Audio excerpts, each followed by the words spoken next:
But Soviet Defense Command was on high alert. Sensitive military bases lay below.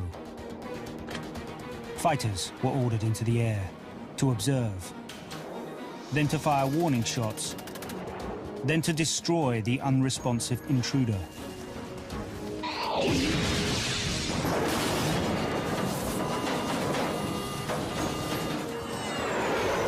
The world was stunned by the tragic loss of life. What had gone wrong?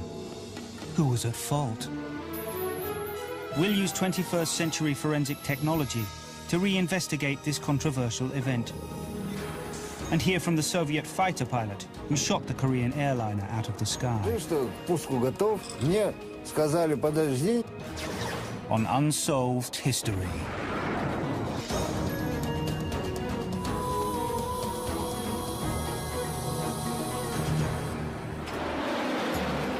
The 1st of September 1983. Korean Airlines Flight 007, with 269 people aboard, was shot down by a Soviet fighter plane. No one on board survived. 23 of the dead were children under the age of 12. The incident sparked outrage around the world. The United States charged that the Soviets had fired upon a defenseless civilian aeroplane without provocation.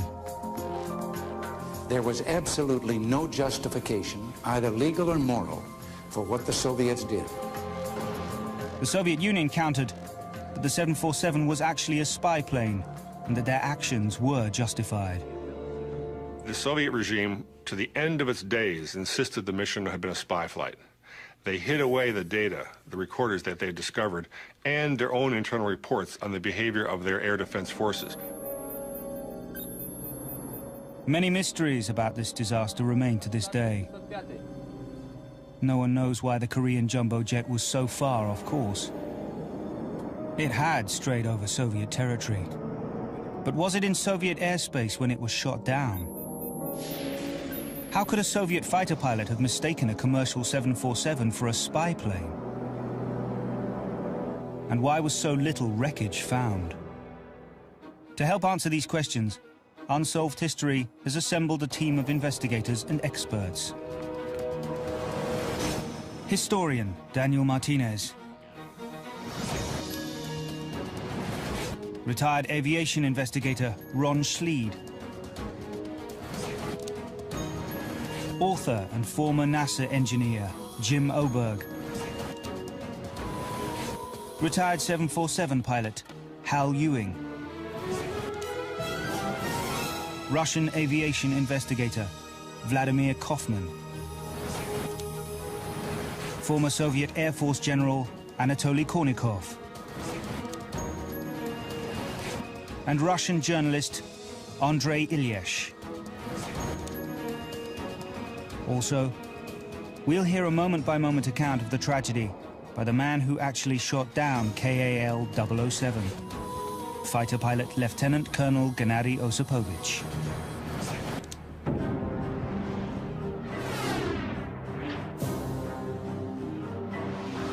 In 1983, tensions between the United States and the USSR were high. American President Ronald Reagan had called the Soviet Union the evil empire 5 months earlier, and the superpowers were engaged in a dangerous game of brinksmanship. On September the 1st, the game turned deadly.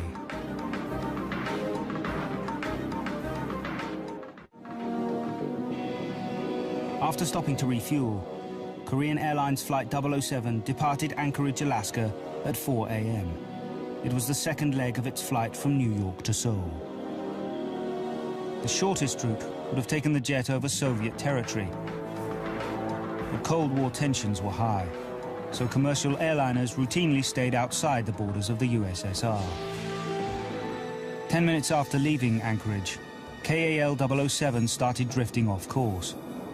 1 hour and 20 minutes later, the plane was no longer in contact with Alaska's air traffic control, and even further off its flight path.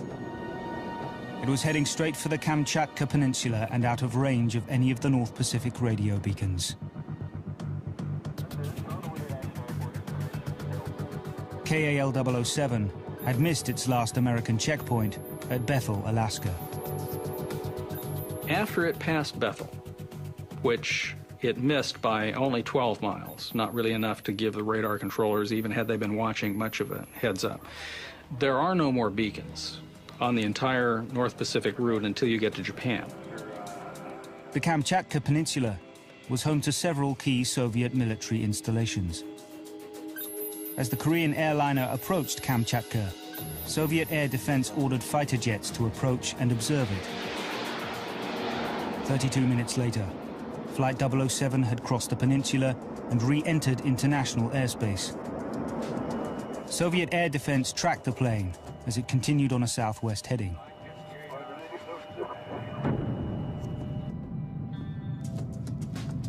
Apparently unaware that they were off course, KAL-007's cockpit crew continued to make weather and progress reports to air traffic controllers in both Anchorage and Tokyo. The passengers on that airplane, even the crew, in all probability, weren't even aware that they had ever violated Soviet airspace. Soon, 007 approached Sakhalin Island, where once again it would enter Soviet airspace. Soviet Defense Command ordered MiG-23 and Su-15 interceptors into the air. For 20 minutes, the fighters shadowed the Korean 747. The Soviets had launched aircraft out to meet the intruder, came around behind it, and followed it across the island. At 6:15 p.m. local time, the 747 pilot requested permission to climb to 10,700 meters. 3 minutes after that, Su-15 pilot Lieutenant Colonel Gennady Osipovich received orders to destroy the aircraft. Osipovich fired his 2 missiles, each bearing 32 kilos of high explosives, and reported to ground control that the target was destroyed. It took 12 minutes for the crippled aeroplane to spiral 10,700 meters to Earth. KAL-007 crashed into the Sea of Okhotsk, just north of Monoran Island, 350 nautical miles off course. Why had the plane strayed so far off its flight path? The Korean pilot and crew were very experienced, and they had flown the Anchorage to Seoul route many times before. How could they fly like this? How could an experienced pilot really ignore his navigation? This remains a mystery. Lawyer Juanita Madola represented the families of the victims of KAL-007. The claim was negligence on the part of the cockpit crew, that they had devices in the cockpit that would have let them know that they were off course in terms of coordinates, and also that they were over land when they should have been over water. So our argument was that they were totally oblivious to where they were and didn't care, or they knew that they were off course but were trying to fumble their way across the Pacific anyway.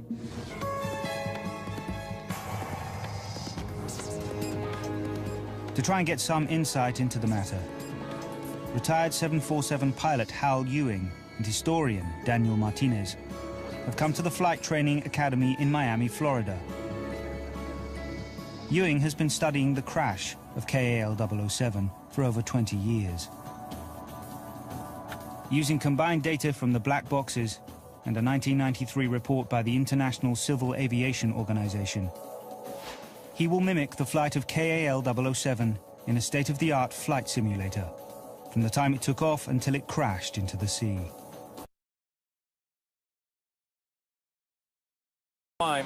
And make the same turns that they made at the same time that they made. The simulator here has been set to the same weight, the same center of gravity, the same weather conditions. The trim is the same. To the maximum of our ability, everything is the same as it was that night. Okay. Like most commercial airliners at the time, the 747 depended upon an inertial navigation system, or INS. This guided the plane, using a series of ground-based radio beacons. The route the aircraft was supposed to fly was R20, which is an airway. And R20 has certain waypoints along the way that are entered in to the inertial navigation system, and the inertial navigation system, when it's linked to the autopilot, will then fly the aircraft to each of these waypoints. But this system wasn't automatic. The pilot needed to switch the aircraft to the INS mode manually. When it reached a certain location, the autopilot should have been linked to the inertial navigation system, which would have taken the aircraft on a route that would have kept it out of Soviet airspace. But on the 1st of September 1983, the INS was not engaged. For some reason, the switch was in all probability never moved from heading to INS to actually engage the INS system. Clearly, something distracted them at the crucial moment, caused them to simply forget to move the switch from heading to INS, and then they never caught the error for the remaining 5 hours of flight. One of the central questions that the general public has had about this incident since it happened is, how could someone not have seen what was going on? Why didn't ground control see that the flight was off course? Why didn't somebody warn KL-007 that it was about to stray into the Soviet Union? The answer is right here. These are all the sites that existed in 1983 that could have seen Korean Air 007 on radar as it headed off to the west toward Seoul. It began to deviate from its desired track almost immediately after takeoff. A direct track from where it was at that moment to Bethel is not depicted on the chart, and it's not depicted on the radar scope of the controller. So there was really no way for the controller to know whether the flight was proceeding at any given moment direct to Bethel or not, simply by looking at his radar scope. Now, we have radars that, even at that time, that could reach out thousands of miles in space and track an object. Why couldn't that track KAL? The problem is they're usually large, very powerful phased array radars, and they're designed to look at space. They're not designed to look at things close to the surface of the Earth. So because of their antenna position and because of the fact that the Earth is round, KL-007 was simply underneath their radar horizon almost all the time. Now, as you can see from the chart here, when KL-007 started getting seriously off course and beginning to penetrate Soviet airspace way over here, It's out of the radar. he was miles, hundreds, thousands of miles out of the range of any Western radar. The Russians had radar and the Russians saw them, but they used their radar for another purpose. That purpose was defense. The Soviets diligently monitored each and every airplane that flew into its restricted airspace. Russian journalist Andrei Ilyich believes that a manned American radar station had seen KAL-007 veer off course early on, but did not pass the information along. The radar controller's voice is constantly recorded, and one said to the other, "Contact them. Who knows where the hell they're going?" The researcher came to the point where they told him this has been erased, and that's that. And that's all bull, because the next morning the President of the United States announces the Soviet Union as an evil empire. This was pretty well prepared, and in that case nobody would have been erasing anything. This is all military deceit. In fact, the evil empire line had come 5 months earlier, and there is no concrete evidence to indicate that anyone in America knew about the plane having strayed into Soviet territory. While US radar did track the aircraft as long as it remained in range, that information was recorded but not actively monitored. And during that time, it did show the gradual deviation north of the intended track. However, at that time, there were no procedures in place for a person to monitor the radar to watch for such a deviation. But there's no evidence, and never has been, to suggest that any civil radar, that any air traffic controller would have been looking at on that night had the capability to warn KAL-007 that it was proceeding off course. And it wasn't just a radar problem. Several other events contributed to the tragedy. There were other planes in the immediate area that evening. Another Korean Airlines flight. And 120 kilometers away, an American spy plane. This plane, an RC-135, was monitoring secret Soviet missile tests. The RC-135 is a converted Boeing 707, which has a similar shape to a 747. These American spy planes flew in and out of Soviet airspace, intercepting communications and collecting data. The Soviets knew all about these kinds of missions because they were routine, they'd been flown many times, and Soviet pilots had scrambled to actually chase down and often wave to some of these aircraft. Passenger airlines had been warned that intrusion into Soviet territory could result in a possible attack. The whole area was militarized. So to have an airliner coming across this area, even by accident, set them up for this disaster. And because of the cat-and-mouse game being played between America and the USSR, the danger was particularly high. It was common practice in those days for the U.S. To use RC-135s to tease the Soviets, mocking that they were going to penetrate their territory. They would fly toward their territory, and the Soviets would bring up their radars and send up fighters, and then the RC-135s would turn around. As KAL-007 neared Soviet airspace, its flight path began to converge with that of the RC-135. The Soviets were watching the aircraft on their radar, and different radar controllers in different locations were reporting position points to a central area, and someone in that central command was plotting these positions on a map. Someone made an error in reporting these coordinates or reporting the numbers, and when they plotted it, they showed that the two aircraft had in fact moved into the same area, in fact had merged and then separated. Did the Soviets confuse the two airplanes and target the wrong one? Could anyone familiar with aviation mistake a Boeing 747 for a 707? There are numerous superficial similarities in that they're both large, swept-wing, four-engine, low-wing jet transports. Both airplanes were just unpainted natural aluminum on the bottom of the wings and the bottom of the fuselage, so the coloration would be similar. If the Soviet fighter planes approached the suspicious aircraft from behind and below, they would have seen an outline similar to a 707's, and a 707 converted into an RC-135 was what they were expecting to find. In order to clearly identify the plane, the fighter pilot would have had to approach it from the side, allowing him to see the distinctive hump of the 747. Do we have any indication that the Russian fighter pilot did that? In the case of the shoot-down, he transmitted back to his controllers several interesting pieces of information, but nothing that lets us know for sure that he had identified it as an airliner or a 747. Retired Soviet Army General Anatoly Kornikov was the chief commander of air defense for Sakhalin Island. We discovered an unidentified plane heading towards Sakhalin. Radars were activated and interceptor pilots ready in their cockpits. Soon we could identify the plane. It was still far away. I immediately decided to launch interceptors on duty into the air.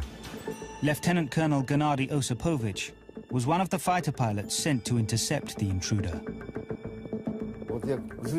I took off, they gave me the course immediately northeast, because the plane was coming from the north, from Kamchatka. At first I didn't expect it to be a military flight, but then they told me to activate my weapons and aim them at this target. General Kornikov says every effort was made to identify the aircraft. We were making sure that the flashing navigation lights were on. The pilot said yes, the flashing lights are working.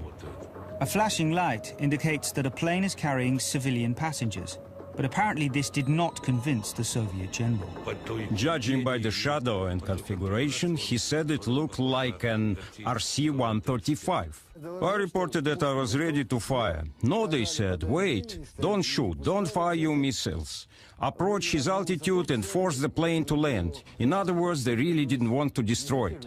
I approached its altitude about 10,200 meters with readiness, and I started to flash my warning lights. This is a well-known international signal. You are in violation. I did it again, but again he didn't answer. I reported that he wasn't reacting. They told me, Fire warning shots from your cannons. I moved even closer to it and shot first in a direction like this, parallel to its flight path. I fired about 4 rounds of warning shots and turned a little and fired another shot, and again there was absolutely no reaction and no transmission from it. The Soviets had to make a decision. The Boeing 747 was nearing Sakhalin Island, home to 6 military airfields and the gateway to the Pacific Ocean for the Soviet fleet. The plane was already approaching the island west coast. When I reported that the plane is absolutely not reacting and it's flying over our base, they gave me the order to destroy the plane.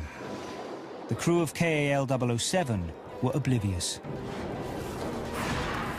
What happened during the last dreadful moments of the flight? Did the Soviets cover up their part in the tragedy?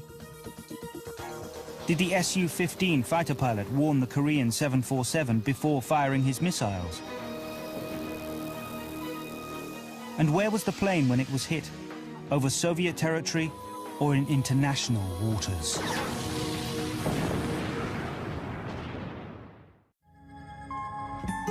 The fate of Korean Airlines Flight 007 was sealed once it strayed into Soviet airspace. But what actually took place in those last few crucial moments? As a Soviet fighter closed in on KAL-007, Korean passenger plane made an unexpected move. It began to climb from 10,000 meters to 10,700 meters. To the Soviet Su-15 pilot, the aeroplane appeared to be taking evasive action. Right at that moment, something changed. No time for reasoned analysis about why that change might have happened. It's just noticing that, oh no, it's not maintaining a stable flight path He's seen at me all. and he's pulling a trick. The Soviet fighter pilot, Gennady Osipovich, got into position and fired his 2 missiles.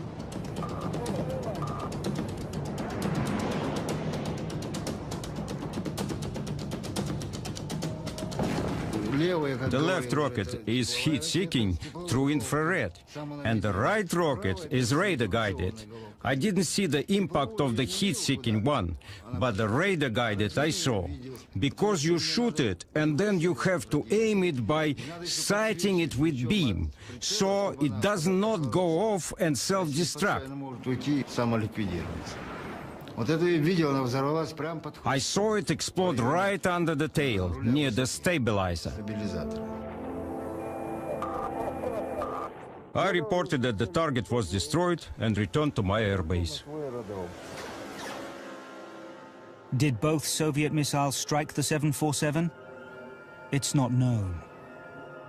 Right after impact, you can see that the nose begins to pitch up, airplane starts a climb. At the same time, the crew is making very large inputs of the control wheel to try to oppose this, and it's not being very effective. Well, pitch control all comes from the tail. So since there was an excursion in pitch, we can be fairly confident that something happened to the tail.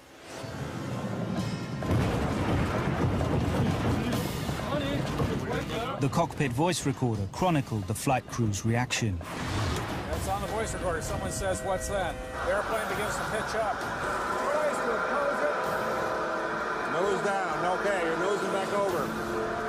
We should be losing the hydraulics about now. The missile or missiles had destroyed the hydraulic controls, the plane's nervous system. We know that the engines were still operating normally from the flight recorder. The only change is this point here where the pilot himself reduced power in an effort to control this climb.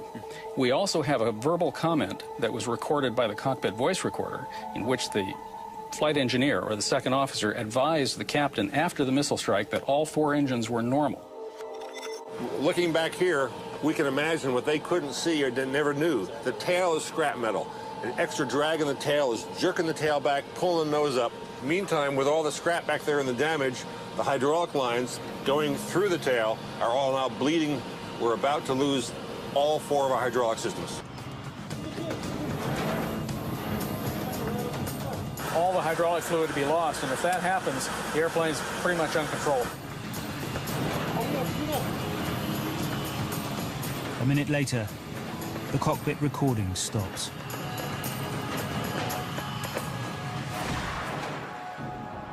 I don't think that the concept of an attack would have ever occurred to them. I don't think they lived long enough to really think it through and even grasp the idea that they might have been hit by a missile. But 10 minutes passed before the passenger jet struck the water at over 1,100 kilometers per hour.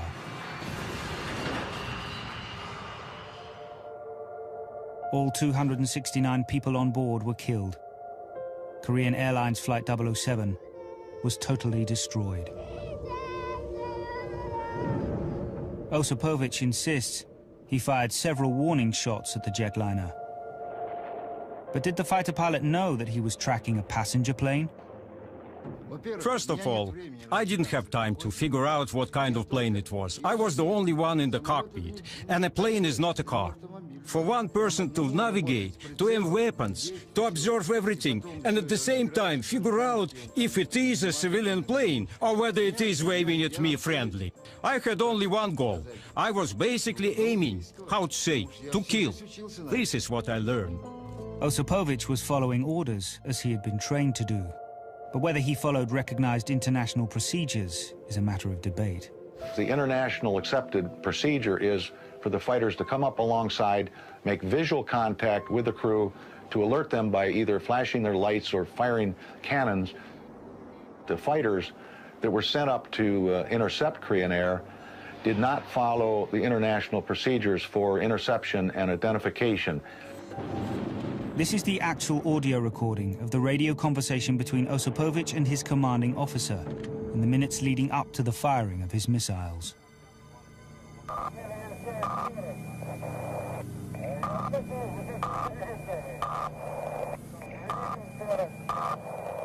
I flashed warning lights, meaning you are trespassing.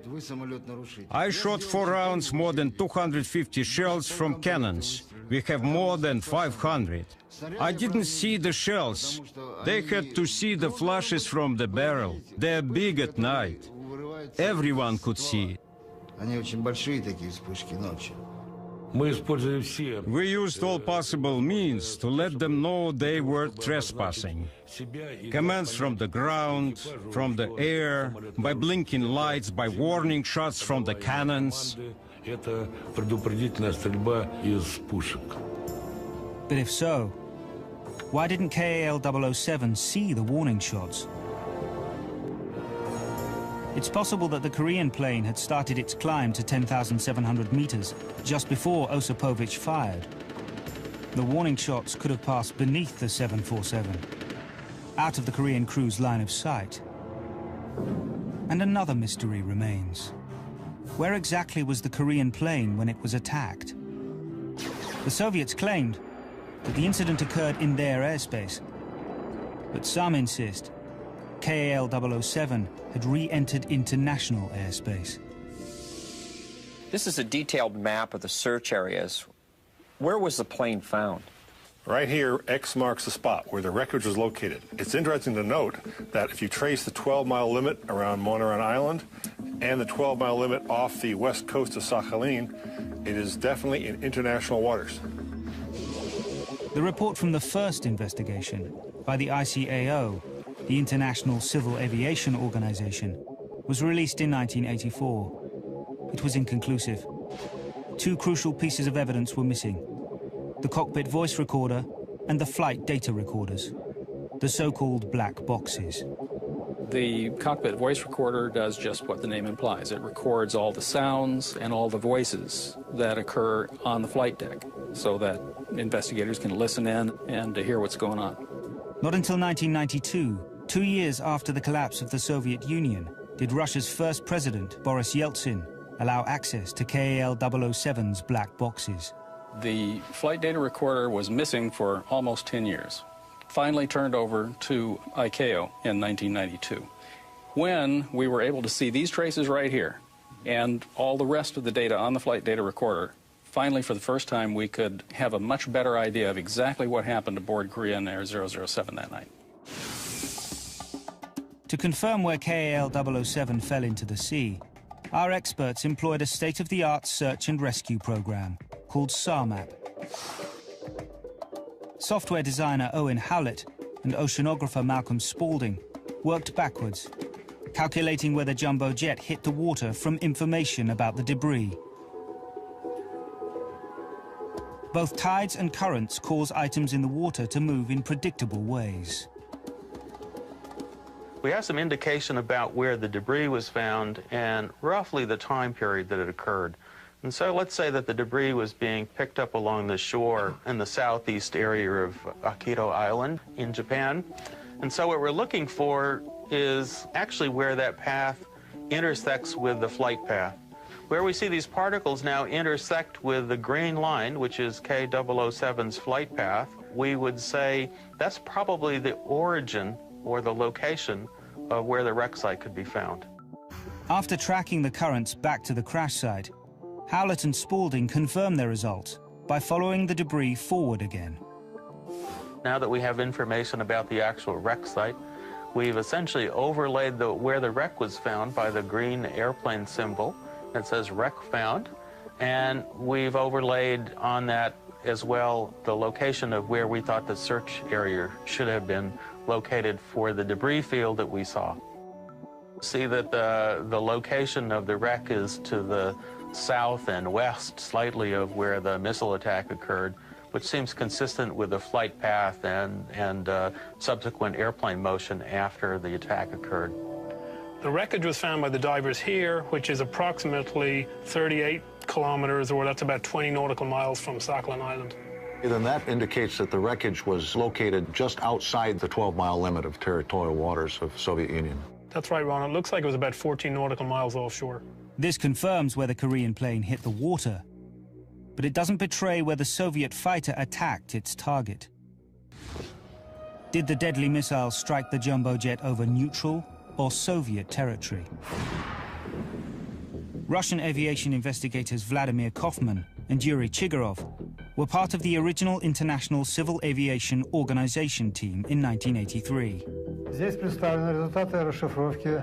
Presented here are the results of the decoding of the black box recording from plane KAL-007. The decoding was conducted in 1983. Because we did not have proper equipment, the decoding was done manually. Based on data from Soviet radar, KAL-007 did not plunge straight down after being struck by the missile. Instead, it went into a long, wide spiral. Here, on this graph, we see the plane's movements after it was hit. Here is the downward spiral with loss of altitude and speed. With the spiral descent, the plane's fuselage skin started disintegrating.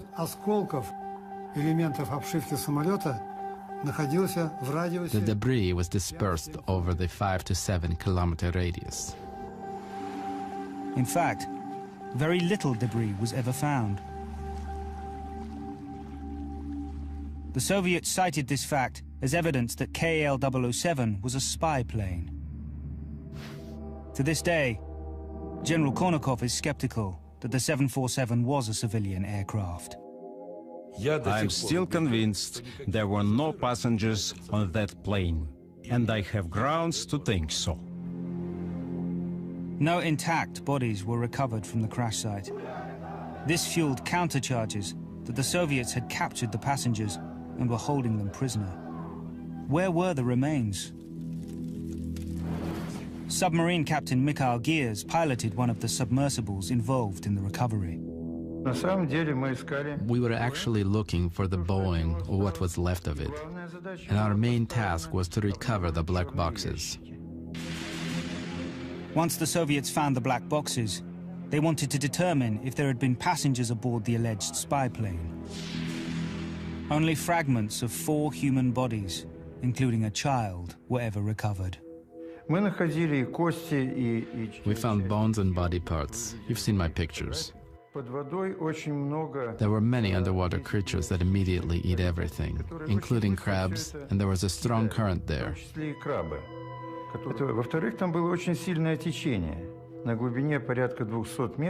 For a month, at a depth of over 200 meters, they were trying to fetch human remains from underneath a heap of plane debris. The remains were taken to the seashore, and doctors tried putting body parts together to determine how many people there were.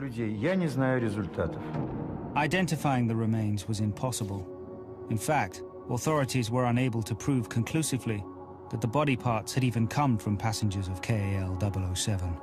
There were very few remains from the crash of Korean Airlines 007, and we now know that the Soviet ships had actually found the wreckage, and they did not either salvage the cargo or find ways to give back to the families anything of the possessions or the bodies of the passengers. There is speculation that any remains that were either recovered from the wreckage or that washed on shore were destroyed by the Soviets because they did not want evidence of what they had discovered. So what had happened to the bodies? How could they have vanished? Some experts believe that the aeroplane and its passengers were obliterated upon impact. If the wreckage is seriously torn apart and just in small pieces, we'd have to assume that it had a lot of airspeed and a lot of impact when it hit the water. Conversely, if the fuselage and other parts of the airplane are largely intact, then you'd have to assume a lesser impact, but still enough to kill everybody on the airplane. KAL 007 certainly could have disintegrated upon crashing into the ocean, the same way many planes do when they crash into the ground. Still, many relatives of the victims felt that the lack of remains indicated that there must have been survivors. There are still some family members who would like to believe that their loved one is alive, even if they're being held hostage in a prison in Siberia. The fact that there were very few personal effects that were found means that there is no closure for the family members. They had no memorabilia of their loved one that they could bury and have a place to go grieve over. In 1993, Russian journalist Andrei Ilyesh organized a second dive to the crash site to search for clues. He invited Mikhail Gears to help with the investigation. The main question still engendering myths is why no corpses were found. The task was to raise numbered parts of the plane and dissipate the ridiculous theories that this was the wrong plane and the Russians were hiding something. I retrieved the numbered parts so that we could send them to Boeing in Seattle and prove that they belong to that specific plane. Ilyesh personally retrieved several items from the seabed. He says these proved there were no survivors, that KAL 007 disintegrated. This is inflatable life jacket. You can see that it belonged to Korean Airlines. The passenger apparently didn't have time to put it on. It all happened very fast. We brought this up from the bottom during our expedition. It was held down by big metal parts, otherwise it would have floated up and been carried away by the current.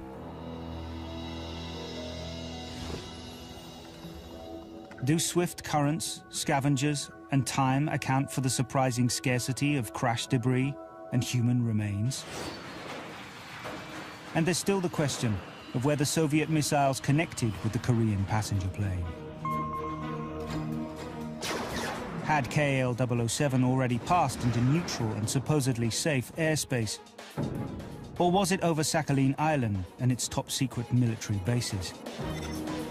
And if the former, why did the USSR withhold the black boxes from international investigators for nearly 10 years?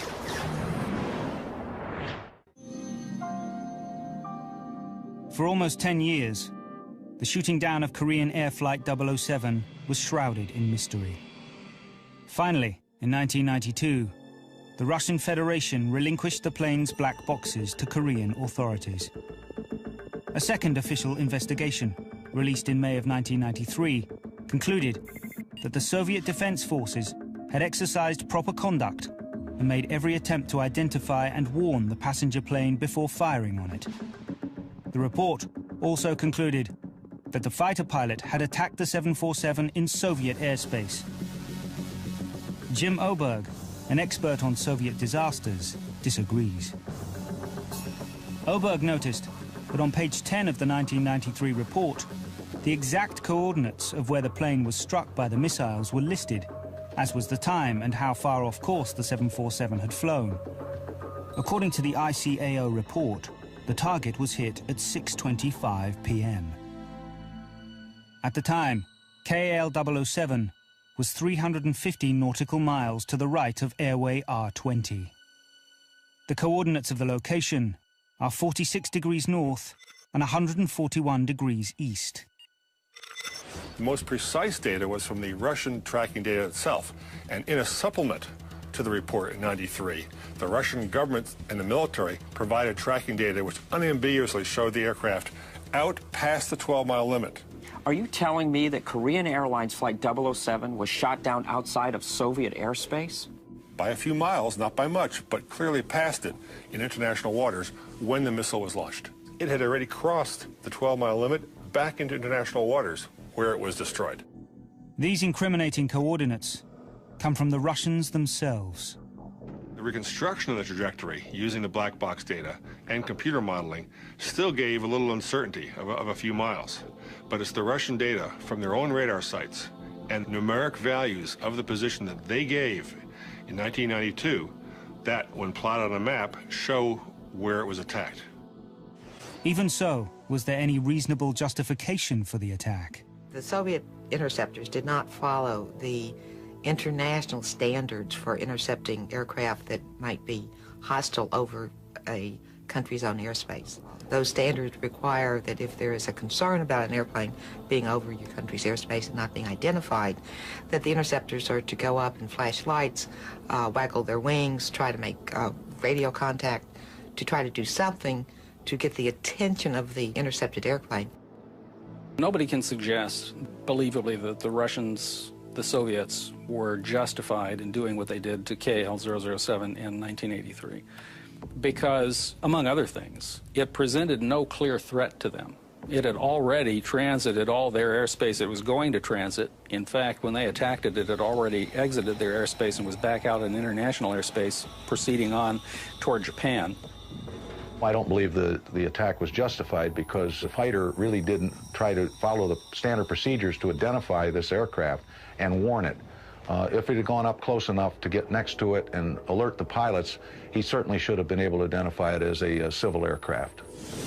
The attack was absolutely not justified because the procedures required by international law for an unidentified aircraft involve identification procedures.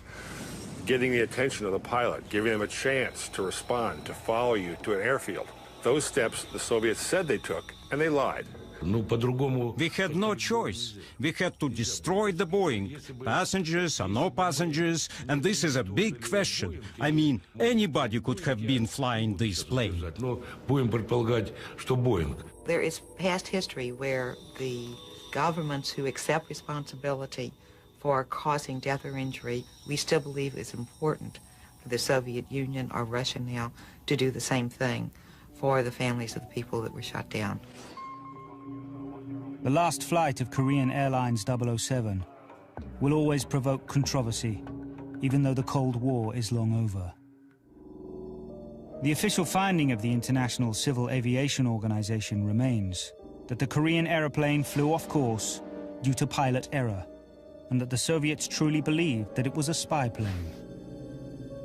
The order to destroy was made in absolute conviction and was executed on this basis that this was a spy plane, which intruded very deeply, about 500 miles into the territory of a sovereign state. But many experts remain unconvinced. It's at night. It was running with lights. It was maintaining a straight and level course. The transponder, which the Russians would have been able to read with their radar, was operating. The rotating beacons were operating, and this is just not consistent with an RC-135. It's possible that the truth lies somewhere in between. Korean Air Flight 007 ended tragically because of a series of errors, not just one. The Soviets truly believed that this was a spy plane. right up until ordering the shoot down. They certainly would not have ordered the shoot down of a civil aircraft if they knew it was. To understand how these decisions were made, you must imagine the rampant paranoia. The pilot said it could